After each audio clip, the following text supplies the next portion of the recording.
Joining us here for our next Guerrilla Talk is Elizabeth Ann MacGregor, or Liz Ann, as people call you, from Sydney, although originally not from Sydney. No, from a long way from Sydney, from Scotland. Yes, and I can hear it's still there. It's still there. It's still there. How long have you actually been working in Sydney now? I've been in Sydney for 13 years now, so it's quite a long time. I feel almost Australian. Right, and I should have mentioned that you are the director of the Museum of Contemporary Art. Australia. Yes. Yes, I am indeed. In Sydney, which is perched on Circular Quay. It's recently had renovations. Can you tell us a little bit about that? Yeah, we've got this extraordinary building on one of the best sites in the world, opposite the Sydney Opera House, and it had some wonderful things about it. But as our audience has grown significantly in the last 10 years, the building couldn't really cope, and we needed to expand and actually improve the access and circulation, open up some gallery spaces, and create more of a social space for art, so that you have great galleries, but also people can have a cup of coffee, maybe drop into an education talk like this one today. We didn't even have a lecture theatre. So we've created this much more of a feeling of a place where people can come and spend time and really enjoy the art.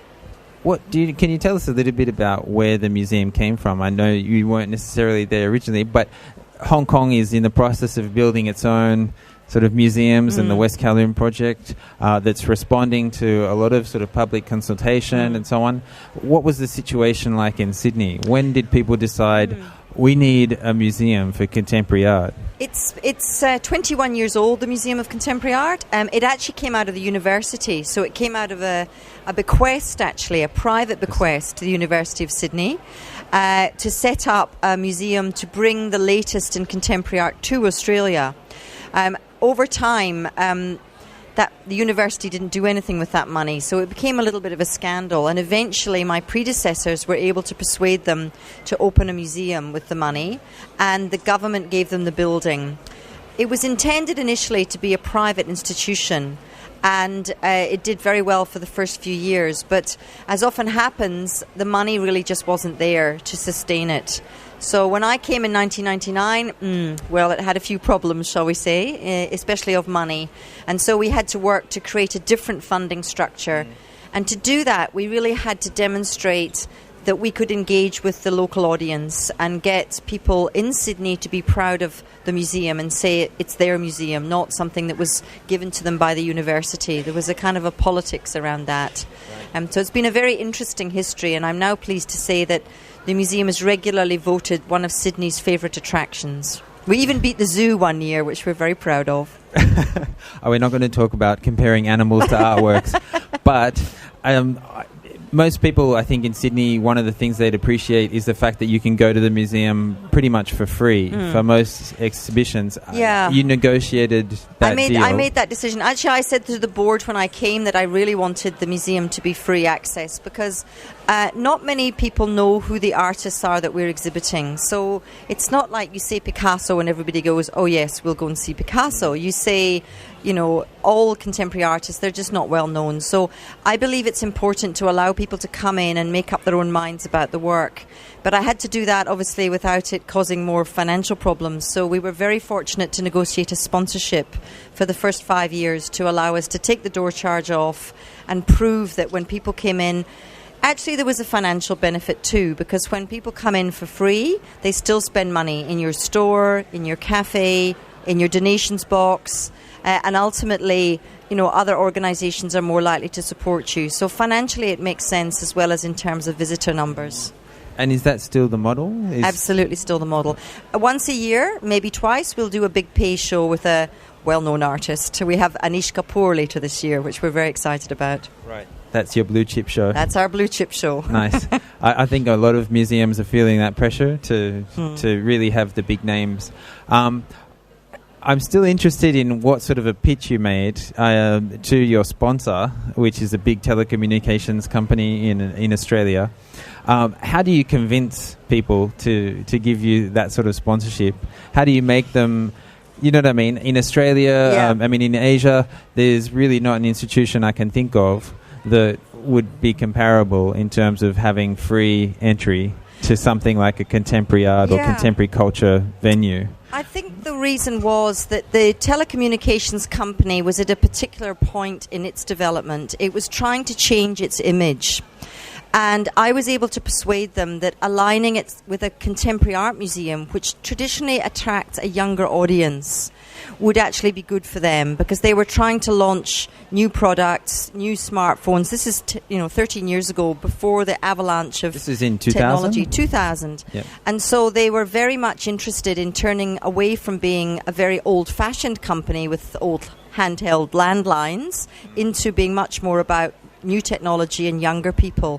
And so I think somebody in the company actually saw me on television talking about the museum and saying how fabulous it would be to open it up and have more people come and see the wonderful works of art we had on show. And he literally picked up the telephone and said, "I'm very interested in what you've just said. Can we talk? I think there might be some brand alliance," as they say.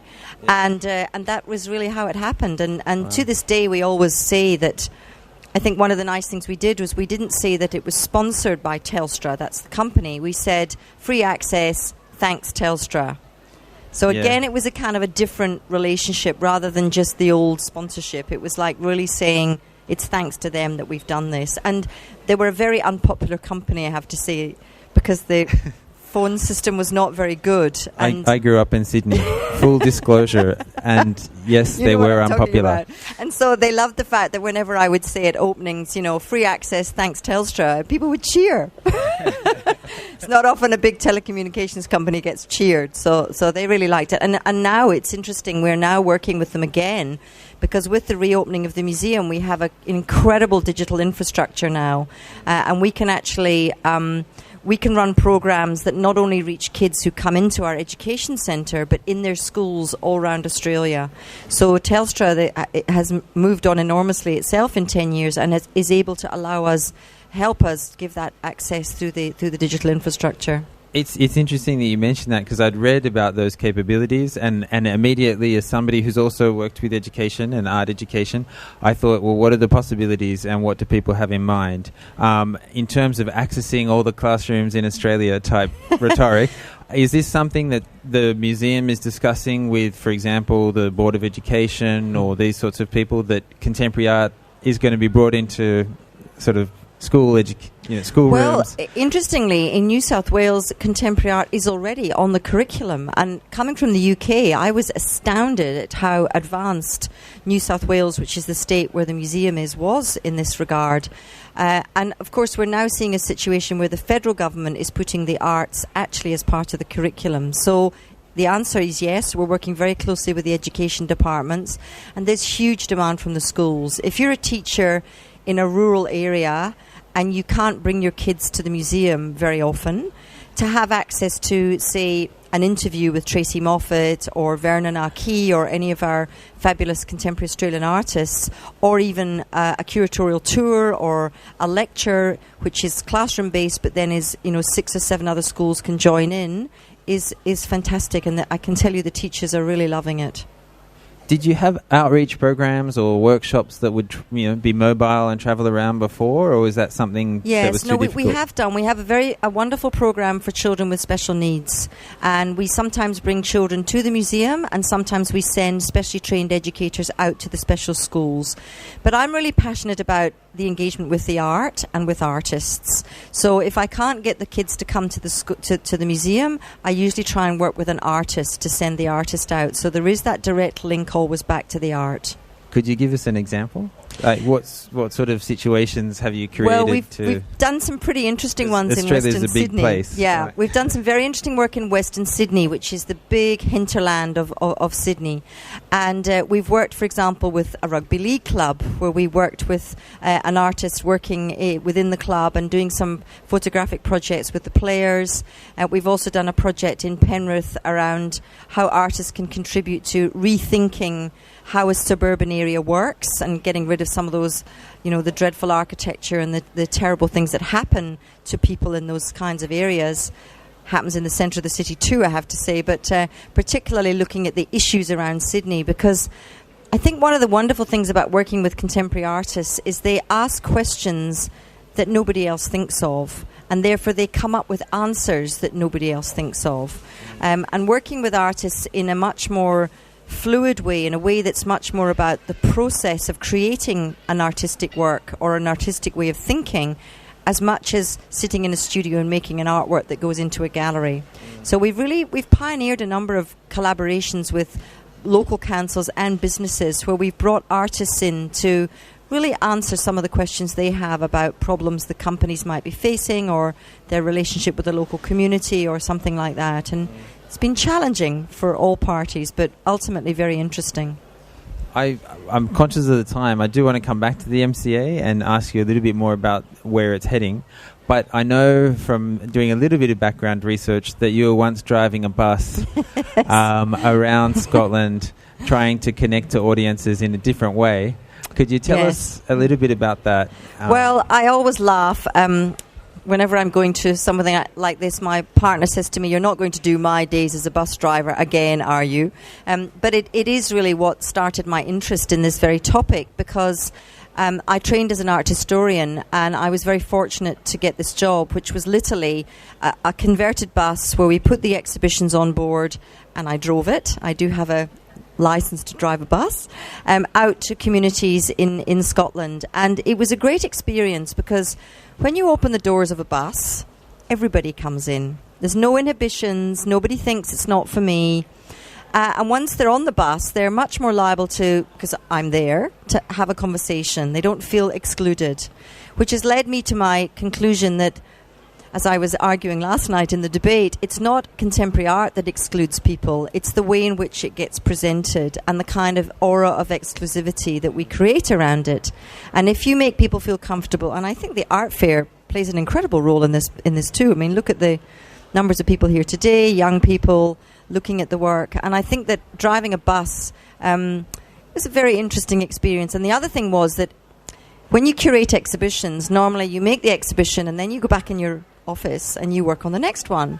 Well, the bus driving curator had to be on the bus interacting with the audience. So you had to listen to the results of, people responding to the results of what you'd done. So I think that was a very important thing. And we now have a thing in the museum where every 6 months all the staff, including the director, have to spend time being a front of house staff member, either interacting with the public or on the front desk or even guarding the works in the space, so they get a sense of how the public is responding and moving through and looking at the work. So do you get any complaints or critiques in that role where people don't realise that they're speaking to the director of the Well, unfortunately, institution? I'm a little bit too recognisable, especially when I open my mouth, because I can't disguise my accent. So it's usually quite funny because somebody will say something and then I'll reply and they'll go, "Oh, aren't you the director?"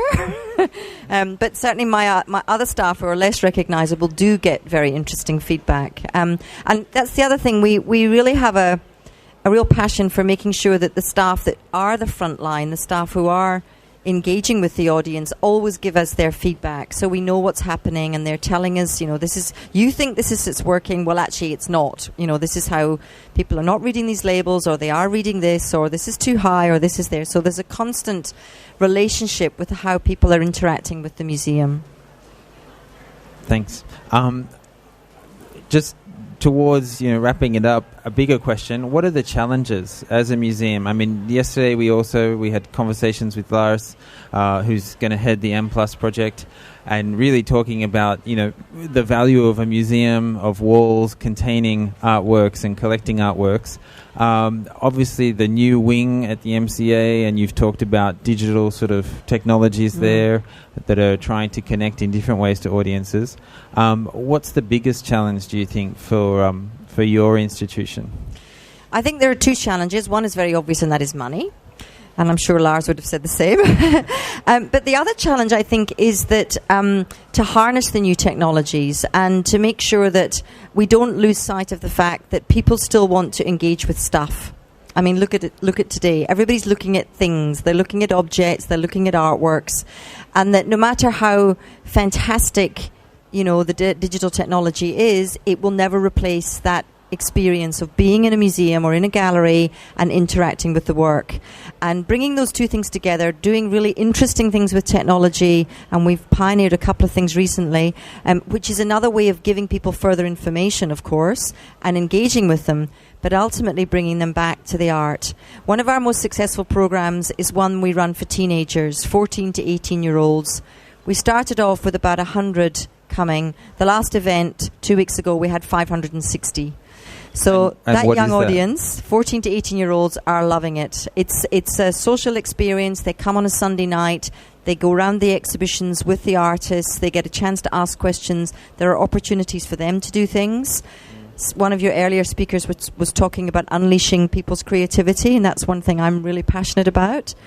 And I think that the younger generation is using all this technology, obviously, but they're also fascinated by coming into a space and having that relationship with the artwork.